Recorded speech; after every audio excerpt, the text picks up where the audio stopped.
President Roosevelt and the U.S. Congress adopted the Fair Labor Standards Act, which enacted the federal minimum wage we know today.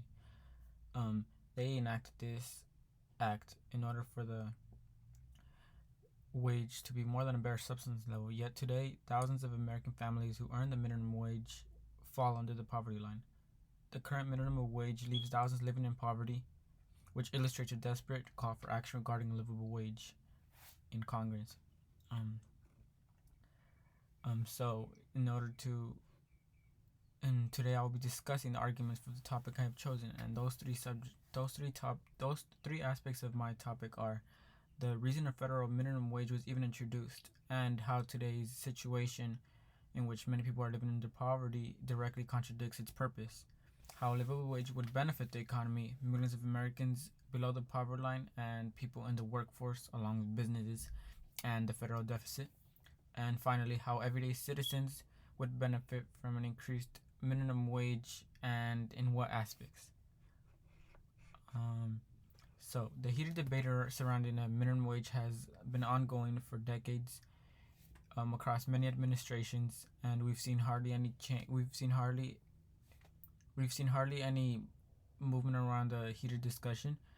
Um, but the ongoing minimum wage has stayed the same for at least 10 years, which shows that the U.S. needs to increase the minimum wage in order for it to be a livable wage, since that's what the Fair Labor Standards Act was originally created for, to be more than a bare subsistence wage.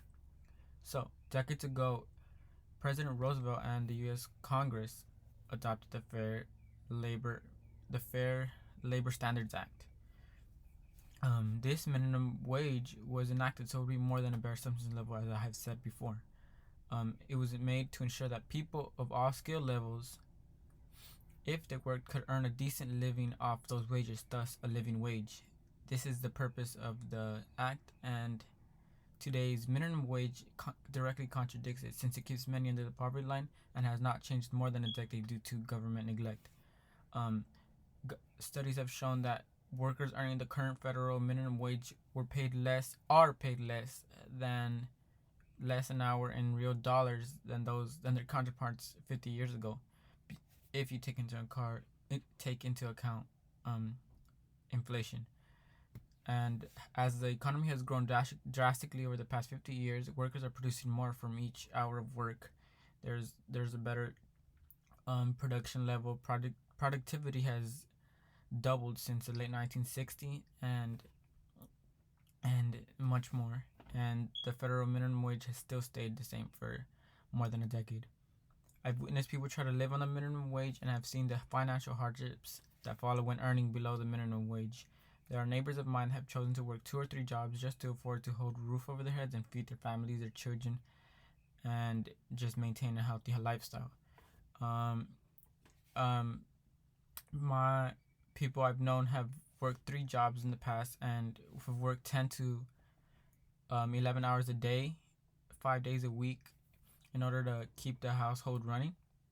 And in California's bustling economy, we witness the importance of a higher wage daily. Every single day, we see that if the state would have stayed offering the federal minimum wage, many more would be in poverty, and we'd see the situation of the state drastically be worse than the current situation. Um, um, in a nation that does not consider itself a third world country, since we were one of the countries that copped the term, there are millions of Americans. There's too many Americans that who earn less than a livable wage and have to sacrifice much of their life to even survive with that wage. I know that across the U.S., the minimum wage is supposed to be a livable wage, but it just keeps thousands under the poverty line. Some may argue that the minimum wage has already been increased, so there's no need for it to be increased again, especially since this may hurt low-income people when businesses cut their staff. However, when adjusted for inflation, as I said before, the federal minimum wage is worth less than it was 50 years ago. This means that workers are earning less than they did 50 years ago because congressmen and congresswomen shut down any proposals regarding the minimum wage. Due to this neglect, we are currently experiencing the longest period without a federal minimum wage increase since it was first enacted in the 1930s, to help our nation recover from the Great Depression. If congressmen and women had not treated the American people with neglect, our wages would have kept up with the rate of inflation, and there wouldn't be a call for action regarding such a drastic increase and such a heated debate over the federal minimum wage. Um, the purpose of the federal minimum wage was to put a solid national, as President Roosevelt once said, was to put a solid national floor under wages, strengthen businesses and the economy by increasing consumer purchasing power and foster economic development in lagging regions of the country. People often forget that workers are not only workers; they are not just for labor, and they are also customers. The money that they earn potentially, if the wage is increased, would be injected into the very economy they work for, the businesses around them, and additionally, as we see in California, where we have gradually been increasing our minimum wage, um, the Committee of Education states that a modest increase improves worker productivity and reduces employee turnover and absenteeism, which shows that they would cut costs for businesses and actually benefit businesses, since less people would be absent. They would less cut the training cost, which would help and boost their sales. Clearly, as the Economic Policy Institute has said, workers earning the current federal minimum wage were paid less per hour in real dollars than the counterparts were paid 50 years ago. And that needs to change. Americans are earning wages that are the bare subsistence level, much less than people who had earned decades ago. So, although there may be loss of jobs, as some decade-old studies have shown, an increase in the minimum wage would be extremely beneficial to all of Americans, to millions of Americans, as we can see the successful outcomes of such increases across small cities and in the very own state we live in, California. According to the EPI, an increase on the minimum wage has shown to have many benefits to millions of Americans, as studies have shown that many workers who work year round would earn an extra $3,000, which would help support families while also stimulating and injecting money into the economy. The millions that are raised above poverty line would also be less likely to quit their jobs, which, as I had stated before, would benefit businesses that other studies have disagreed with.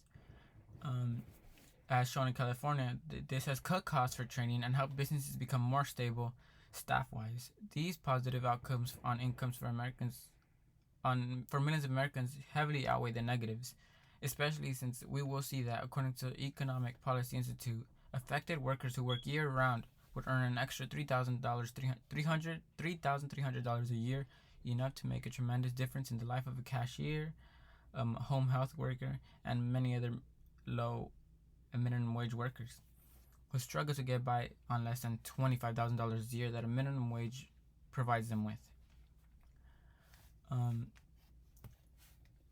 A majority, I believe that that these negatives outweigh that these positives outweigh the negatives, because people fail to take into consideration the newer studies that have actually taken into account the successful outcomes of other states and cities that have implemented their own higher minimum wages. And my personal example would be that my mother used to earn less than the minimum wage before she was granted her permanent residency. However, afterwards, she was able to get paid more than the minimum wage, and we were able to afford much more, which was because we were able to stimulate the economy, and because of that, we were able to stimulate the economy as we injected the increased income and live with less financial hardships. This story could be repeated all over the country if people would start earning a sustainable living wage that President Roosevelt promised decades ago. Others may say that there would be a significant job loss and rising prices, and as I've said before, studies have shown that many cities have raised their minimum wage with hardly any change in any employment levels. Some have even shown positive effects on levels of unemployment. Um, According to the EPI, studies have found that the wage floors have minimal to low effects on the levels of jobs or for inflation. Minimum wages have generally paid for by small price increases and